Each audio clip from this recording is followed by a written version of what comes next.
constitution qui est soumise, le projet qui sera soumis à nous, où on va répondre oui ou non par rapport à cet aspect. Cette proposition dit le président de la République est élu pour 7 ans au suffrage universel direct. Il est éligible une seule fois. C'est très important.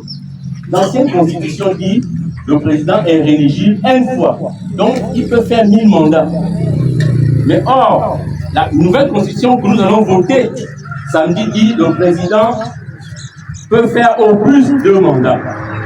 Donc là, il y a la limitation des mandats.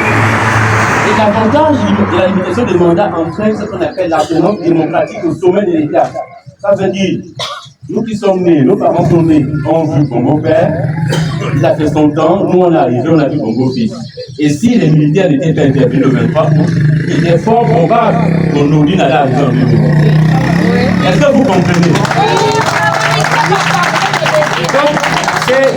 Ce fut quelques jours avant le vote référendaire du 16 novembre 2024, et précisément dans la ville de Njolé, que le docteur Giovanni et les amis de Njolé pour le développement, animés par un sursaut patriotique et souverainiste, se déployaient dans cette partie du Gabon en vue de sensibiliser les habitants de la dite localité sur le projet de constitution dont la compréhension et le contenu échappaient à bon nombre de citoyens, surtout sur l'ensemble du territoire national.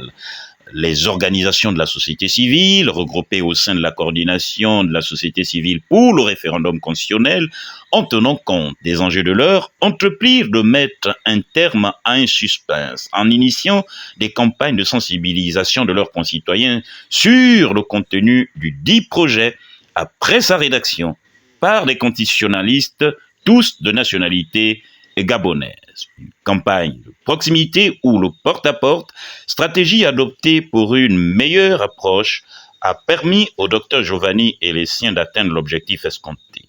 Très explicite, la sensibilisation à travers sa vibration était à la hauteur des attentes. On va se dire, ah, si je ne travaille pas bien, ceux-là ne vont pas m'accorder le prochain mandat.